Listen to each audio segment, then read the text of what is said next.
दोस्तों, कभी कभी शत्रु से समझौता करना अपनी स्थिति मजबूत करने का सबसे अच्छा तरीका हो सकता है।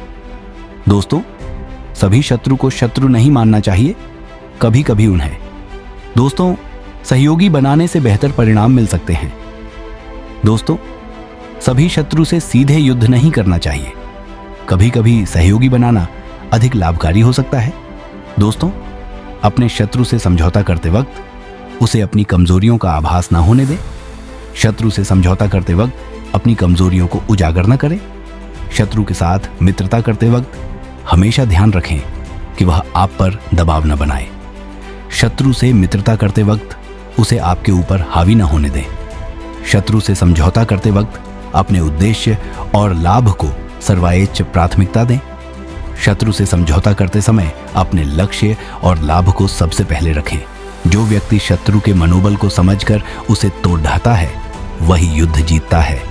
दोस्तों, शत्रु का मनोबल जानने और उसे तोड़ ढाने से हम उसे अपनी तरफ कर सकते हैं। दोस्तों, शत्रु के मन में डर पैदा कर दो, वह खुद ही हार मान जाएगा। शत्रु के मन में डर पैदा करने से वह स्वचालित रूप से हमारी रणनीति के खिलाफ खड़ीदिहा नहीं हो पाएगा। शत्रु की मानसिक स्थिति को समझकर उसे पहले से ही नष्ट किया जा सकता है। दोस्तों, शत्रु की मानसिक स्थिति पर ध्यान देना और उसके अनुसार रणनीति बनाना अत्यंत प्रभावी होता है। दोस्तों, शत्रु के साथ बातचीत करते वक्त उसकी प्रतिक्रियाओं को देखकर उसकी मानसिकता को समझो। शत्रु के हर कदम को देखकर उसकी मानसिकता का आकलन करना चाहिए। शत्रु की ताकत को तोड़ने से पहले उसकी कमजोरियों को पहचानो।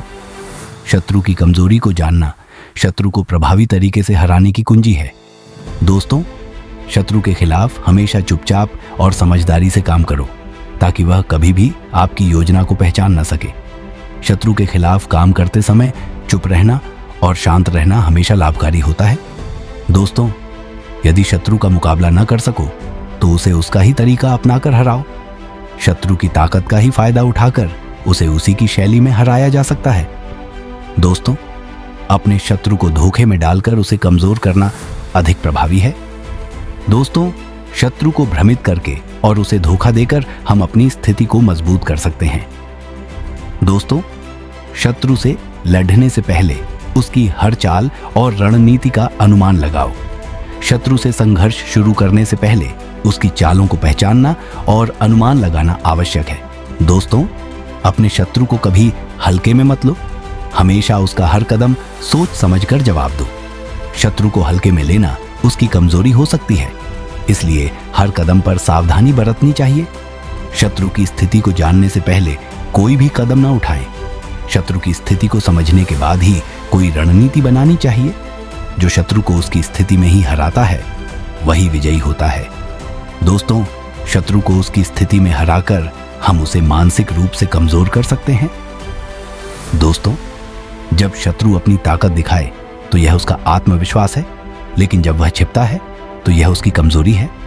दोस्तों, शत्रु के आत्मविश्वास और उसकी कमजोरी के संकेतों को पहचानना चाहिए।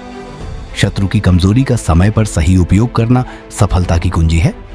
दोस्तों, शत्रु की कमजोरी को सही समय पर पहचानकर उसे नष्ट करना बहुत महत्वपूर्ण है। दोस्तों, शत्रु की ताकत को समझकर उससे निपटना समझदारी का काम है। दोस्तों, शत्रु की ताकत को समझकर उसकी कमजोरी पर हमला करना ज्यादा प्रभावी है। दोस्तों, जब शत्रु आपके सामने आकर लड़ीदिहाता है तो उसका आत्मविश्वास कमजोर हो चुका होता है। दोस्तों, शत्रु का सामने आना उसकी कमजोरी का संकेत है। दोस्तों, यदि शत्रु का मुकाबला करना है तो उसकी ताकत को तोड़ेश दो, न कि सिर्फ उसे हराओ। शत्रु को हराने से ज्यादा महत्वपूर्ण है उसकी ताकत को खत्म करना। शत्रु को हराने के लिए उसकी सूरत से ज्यादा उसकी मानसिक स्थिति को नुकसान पहुंचाओ। शत्रु की मानसिक स्थिति को प्रभावित करने से उसकी ताकत समाप्त हो जाती है। दोस्तों, शत्रु के साथ सौहार्दपूर्ण तरीके से बात करो, लेकिन उसके इरादों पर हमेशा नजर रखो। शत्रु के साथ मिलकर काम करना कभी कभी लाभकारी हो सकता है, लेकिन हमेशा सतर्क रहना चाहिए। शत्रु को तब तक बढ़ने का मौका दो जब तक वह अपनी ताकत खो न दे। शत्रु को उसके खेल में खुद ही उलझने देना भी एक रणनीति हो सकती है। दोस्तों, शत्रु से समझौता करते वक्त अपनी ताकत और कमजोरी का संतुलन बनाए रखो। समझौता करते वक्त अपनी स्थिति को मजबूत बनाए रखना जरूरी है। दोस्तों, शत्रु से निपटने का एक तरीका यह भी है कि उसे समय समय पर उसकी स्थिति का एहसास कराओ। शत्रु को समय समय पर उसकी कमजोरी का एहसास कराकर उसे अपने पक्ष में किया जा सकता है। दोस्तों, जब तक शत्रु को अपनी गलतियों का एहसास ना हो तब तक उससे समझौता मत करो। शत्रु को अपनी गलती का एहसास होने तक उसे समझौता करने का मौका नहीं देना चाहिए, लेकिन हमेशा ध्यान रखो कि वह आपके खिलाफ कोई चाल न चले। शत्रु से समझौता करने के बावजूद सतर्क रहना चाहिए। शत्रु के साथ समझौता करते वक्त उसके हर कदम पर नजर रखें। समझौता करने के बावजूद शत्रु के हर कदम पर नजर रखना जरूरी है। दोस्तों, एक अच्छा नेता वह होता है जो खुद पर विश्वास रखता है और अपने अनुयायियों को भी विश्वास दिलाता है। दोस्तों, एक नेता का आत्मविश्वास उसके अनुयायियों में भी विश्वास पैदा करता है।